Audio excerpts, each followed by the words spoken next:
Olá! Nesta nossa análise, a gente vai mergulhar numa ideia bem interessante. Como é que 4 textos bíblicos que parecem não ter nada a ver um com o outro, uma profecia, uma carta, um salmo e um provérbio, acabam no fim das contas nos contando a mesma história. Uma história poderosa sobre como se constrói o caráter. Parece uma mistura meio aleatória, não é verdade? Mas a grande questão aqui é justamente essa. Qual é o fio que conecta esses textos tão diferentes? É esse o quebra-cabeça que a gente vai montar agora. Para começar, vamos pensar bem grande, na escala de uma nação inteira. A gente vai olhar para a profecia de Ezequiel contra um império da antiguidade que serve como um baita estudo de caso sobre os perigos da arrogância. Essa frase aqui, ela diz tudo. É a atitude central que a gente precisa entender. Essa é a voz do faraó do Egito, como Ezequiel a descreve. É a personificação do orgulho, sabe? Daquela autossuficiência de achar que a gente é o único responsável pelo nosso próprio sucesso. E aqui a gente viu o conflito de forma bem clara. De um lado, essa alegação humana de que temos controle total sobre tudo. Do outro, a realidade que o texto apresenta, a de que existe uma fonte maior para todas as coisas. O ponto-chave é que esse choque com a realidade, ele leva a uma queda que é quase inevitável.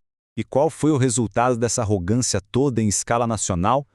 De acordo com a profecia, a consequência foi desastrosa. A terra ficou desolada, o povo foi espalhado. É um alerta muito forte sobre o perigo do orgulho em grande escala.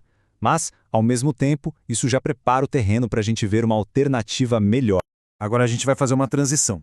Vamos sair desse exemplo negativo de uma nação e olhar para um exemplo positivo. Uma comunidade de fé que consegue resistir ao longo da história. Vamos para a escala histórica para ver como isso acontece.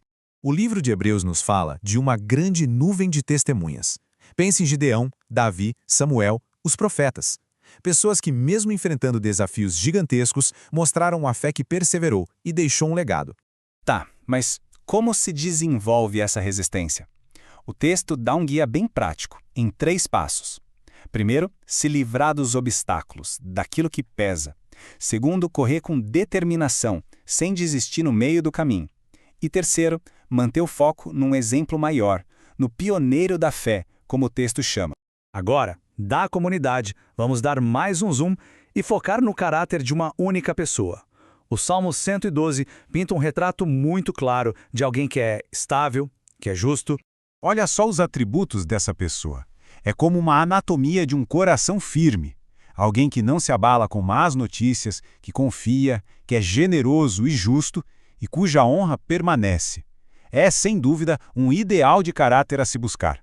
E o que acontece quando se cultiva essas características? O ponto central é que elas se tornam a base para uma estabilidade pessoal. Elas criam uma vida que não é facilmente derrubada pelo caos ao redor. E o resultado disso é um impacto positivo que dura. Bom, agora chegamos ao nosso foco mais preciso. Depois de ver o quadro geral, o histórico e o individual, vamos descobrir o mecanismo prático. Como esse tipo de caráter é, de fato, forjado no dia a dia. E aqui está a chave. Esse provérbio, tão simples, mas tão profundo. Ele revela o segredo. Esse processo todo não é solitário. O crescimento, tanto pessoal quanto mútuo, acontece na interação com os outros. Mas o que quer dizer afiar nesse contexto? A definição é bem clara. É um aprimoramento que vem da interação com outras pessoas, através de desafios, de apoio e de responsabilidade mútua. É nos nossos relacionamentos que a gente é moldado. Certo. Agora, vamos juntar todas as peças do nosso quebra-cabeça.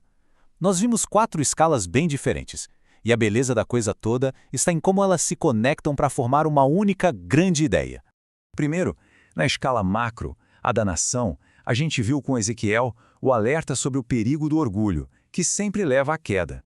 Depois, na escala histórica, o livro de Hebreus nos mostrou o poder de uma comunidade e como o legado de perseverança dela atravessa gerações.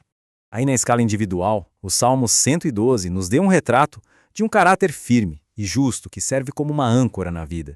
E por fim, na escala mais íntima, o livro de Provérbios revelou a ferramenta essencial, o relacionamento.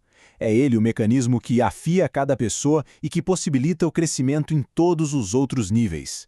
E quando a gente olha para essa conexão toda, das nações até os relacionamentos mais próximos, a questão que fica no ar é a seguinte: Na nossa própria vida, onde é que a gente encontra as pessoas e as interações que nos afiam? Onde está o ferro que nos molda?